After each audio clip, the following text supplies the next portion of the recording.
This is the Dive Into Discovery podcast, where curiosity meets insight, and every conversation uncovers a new layer of understanding.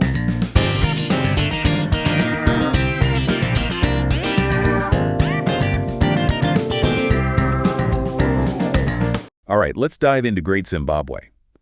We've got excerpts today about the age, purpose, and cultural significance of these amazing ruins. Yeah. We're going to try to debunk some old theories and really see why this place is so important to African heritage. You know what's interesting is how long it took for the real architects to get credit for building this. Oh, tell me about it. People couldn't believe that Africans could have built something this impressive, but thankfully modern research has totally changed that, hasn't it? Oh, yeah.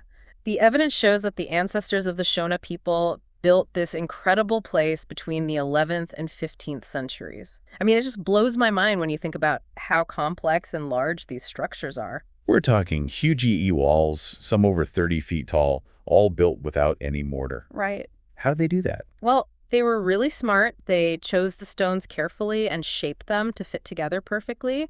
And then they used just gravity and friction to make them stay up. It was a lot of work, but it definitely lasted. I mean, look at them. They're still standing. That's amazing. And this wasn't just like some random outpost in the middle of nowhere.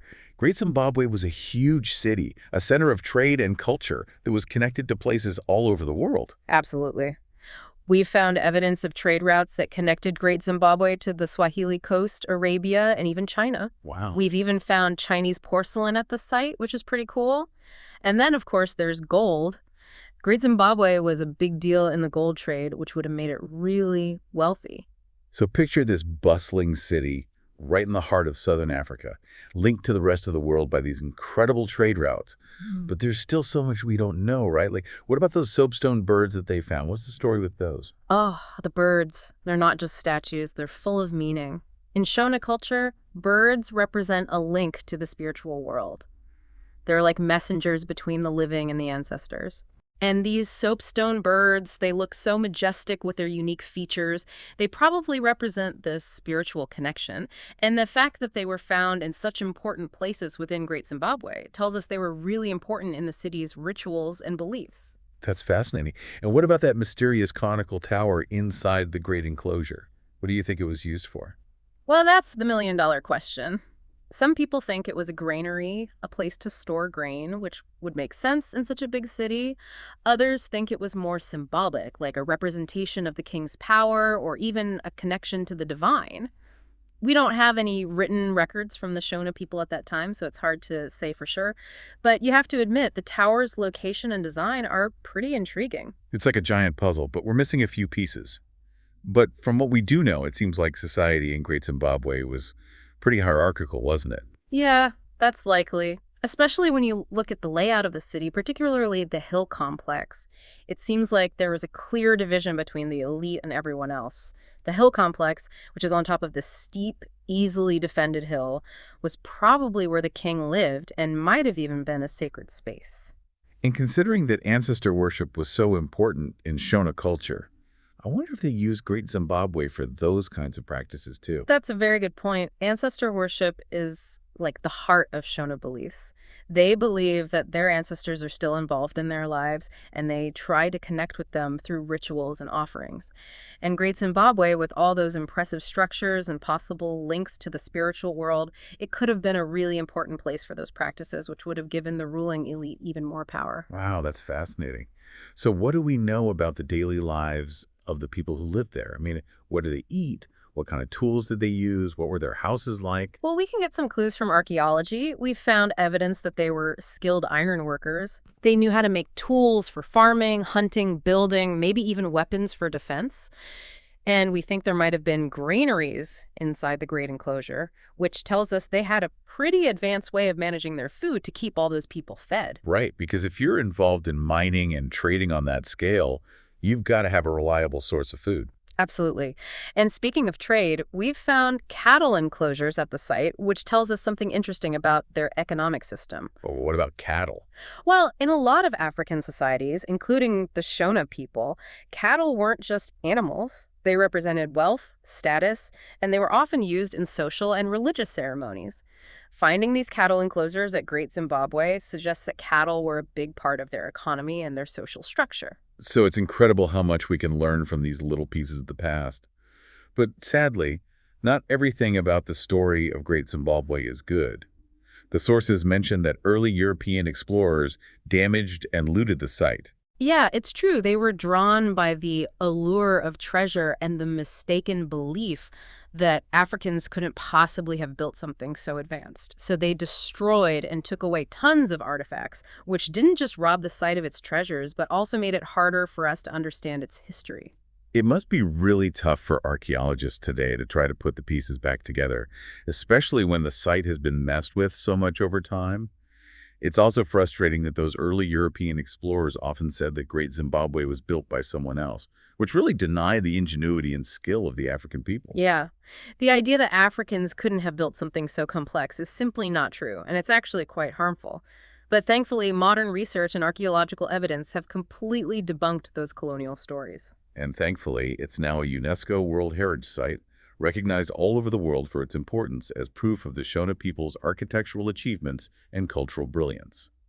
But beyond its historical importance, what does Great Zimbabwe tell us about the bigger story of Africa? Well, it's a powerful symbol of African heritage and resilience.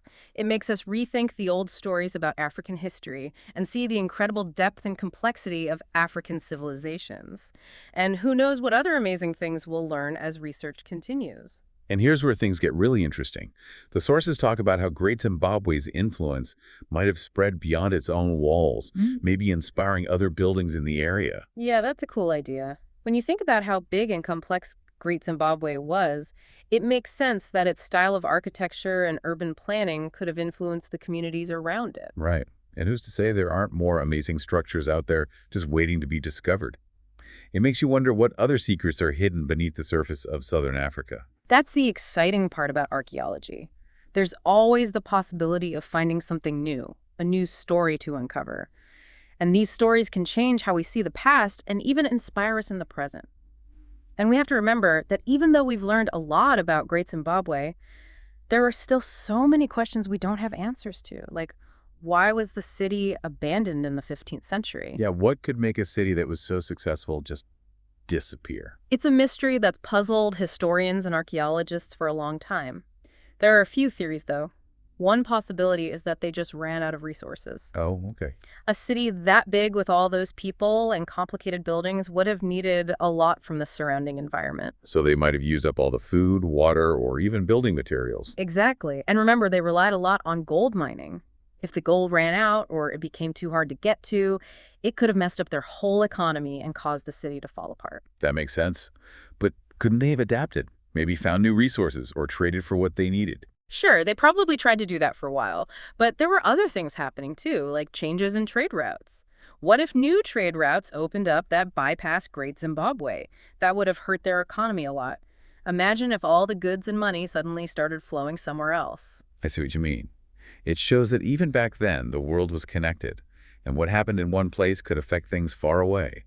But still, going from a huge city to an abandoned one seems like a pretty big change. It probably wasn't a sudden collapse, but more like a slow decline.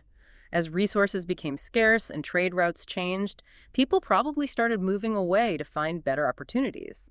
And remember, their society was very hierarchical, so if the leaders lost their power or people stopped believing in them, it could have made things even worse. So it was probably a mix of things, the environment, the economy, and social problems that all came together to cause the end of Great Zimbabwe. It's a reminder that even the most impressive civilizations can be vulnerable to change.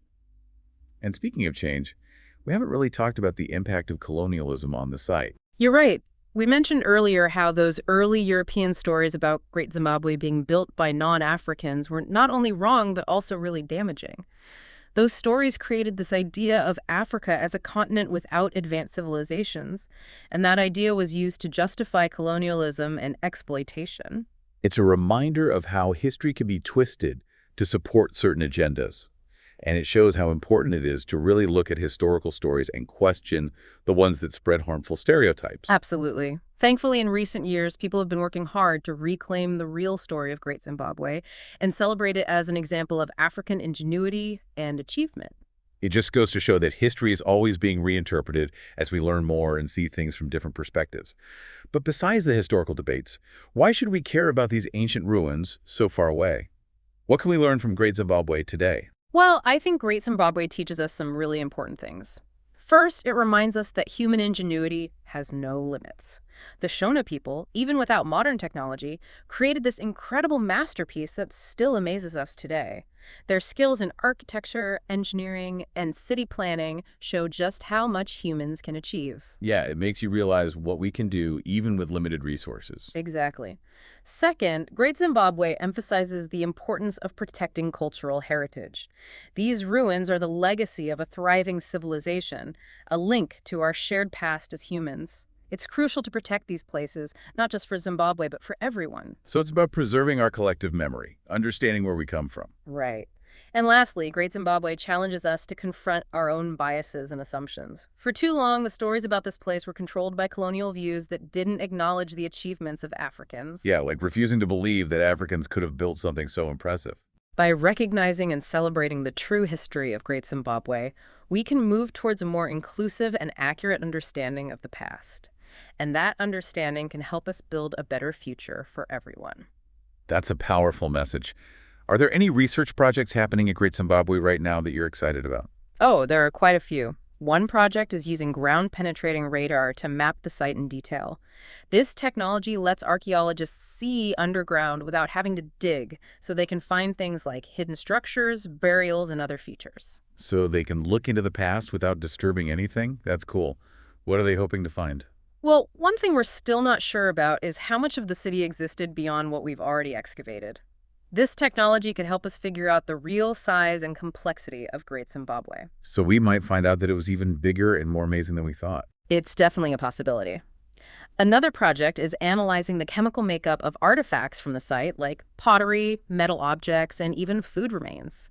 This can tell us where those materials came from, giving us clues about trade networks, resource management, and even what people ate. It's like a historical detective story. They're using science to figure out the details of daily life from centuries ago. What other mysteries are they trying to solve with these techniques? Well, one question that's still answered is what kind of relationship Great Zimbabwe had with other settlements in the region. By comparing the chemical composition of artifacts from different sites, researchers can see if they shared a common culture or economy, and whether Great Zimbabwe influenced the places around it. So we might find evidence of a whole network of trade, cultural exchange, and maybe even political alliances. That would give us a much better understanding of how things worked in pre-colonial Southern Africa. It's incredible that we're still making new discoveries and learning more about the past, even after all these years. That's what makes archaeology so fascinating. It's always evolving, always pushing the boundaries of our knowledge. And thanks to new technologies and approaches, we can keep learning more and more from these echoes of the past. It sounds like we're on the brink of some truly groundbreaking discoveries about Great Zimbabwe. I'm excited to see what they find next.